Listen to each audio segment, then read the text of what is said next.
Well, hello there, motherfuckers, and Spider-Man is apparently back in the MCU. I'm sure everyone's already heard this story.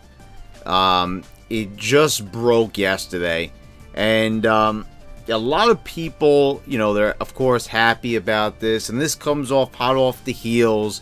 I believe it was at the beginning of the month, maybe at the end of last month, when it was announced that Sony was pulling out of their deal with Disney and they were going to now, have Spider-Man be exclusive property of Sony. And many people were attacking Sony and saying, because this is prohibiting, Disney from producing movies featuring Spider-Man. There wasn't going to be any more Tom Holland or Kevin Feige directed Spider-Man pictures anymore. So many people were upset, and I for one am a fan of Homecoming and Far From Home. Now, of course, anyone who's watched this channel before knows that the Sam Raimi films are near and dear to my heart, but I defended Sony in my video when I said it was a bad deal. Disney wanted more money. This was not a good deal for Sony. How is it a good deal if Sony loses money to Disney? And people just, the way how they justified this basically was, well, they're making good movies that I enjoy, so, let Sony get screwed over. I wouldn't normally be sympathetic to multi-billion-dollar industries, but I was happy that Sony stood up to the conglomerate and monopoly that is Disney. Now, years ago, there were rules in place that kept studios from becoming monopolies, and things were evened up.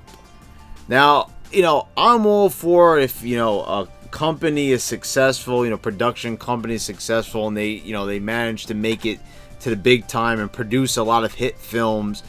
But as far as it goes with Disney, it's really reached the point where it's a monopoly. They own too many things, too many properties. Star Wars, all the Marvel superheroes, basically.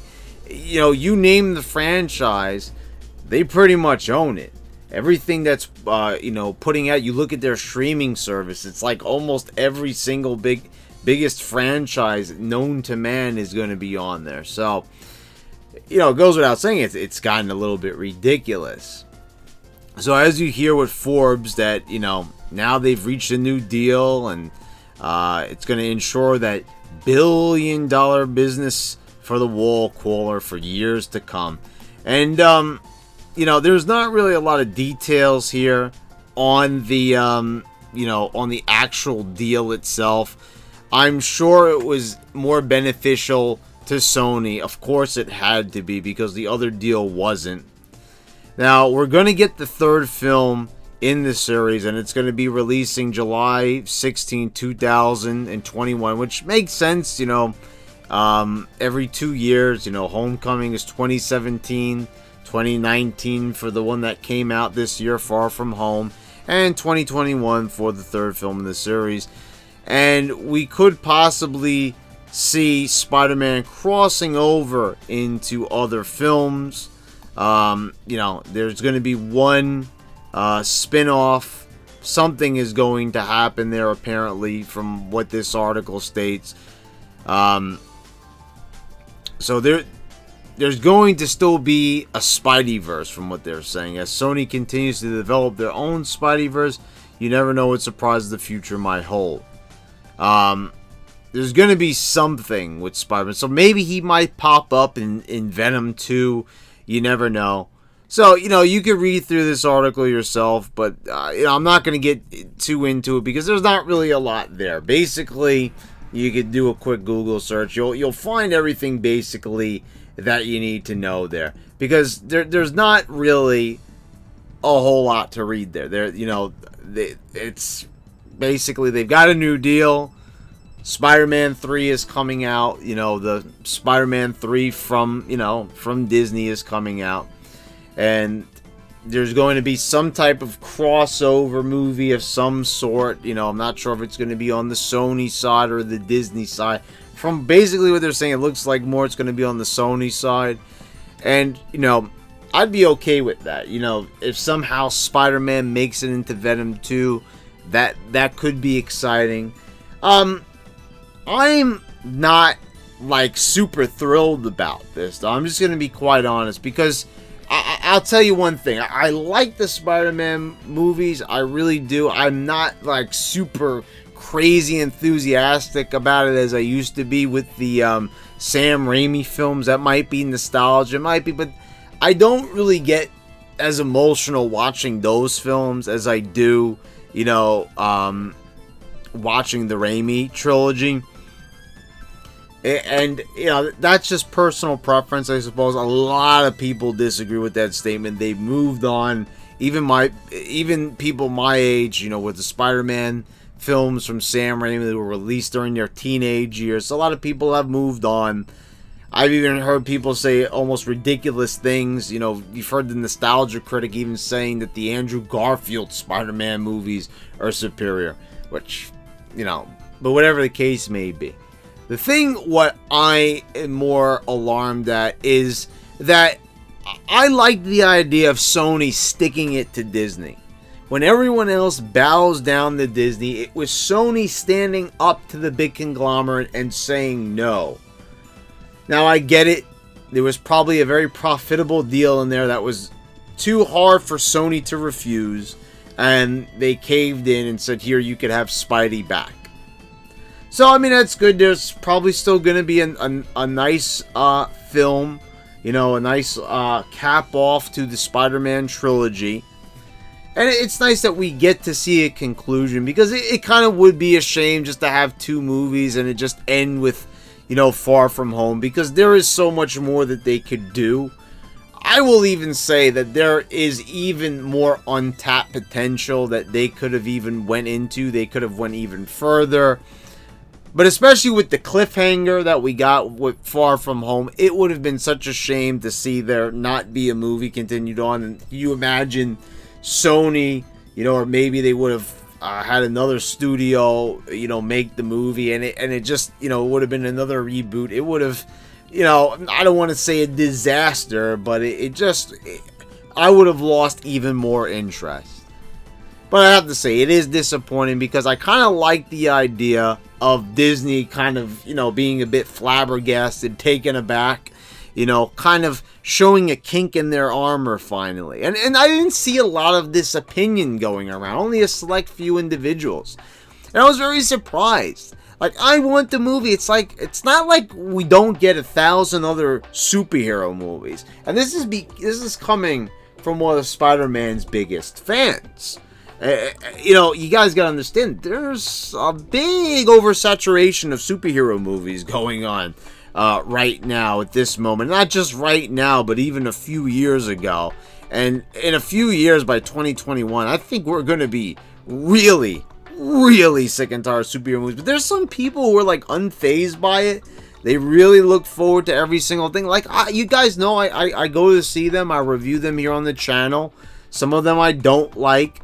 There's some that I do, but there's, it's like there's none that like I'm super enthusiastic about all the time. Only a select few that I really said that I liked a lot, like Winter Soldier or Days of Future Past, which that was a 20th Century Fox movie. There's only like certain ones. So, but the thing that got me most excited about the story that we had just a few weeks ago was that someone stood up and told Disney, no, you're not going to control everything. You're not going to control the climate of everything superheroes. We own this property. We're, trying to work with you. But everyone made like Sony was the bad guy. Oh, you want to ruin it for the fans, when you have to realize that, like, these people have to make money. They're not going to just make bad decisions that could, possibly financially harm.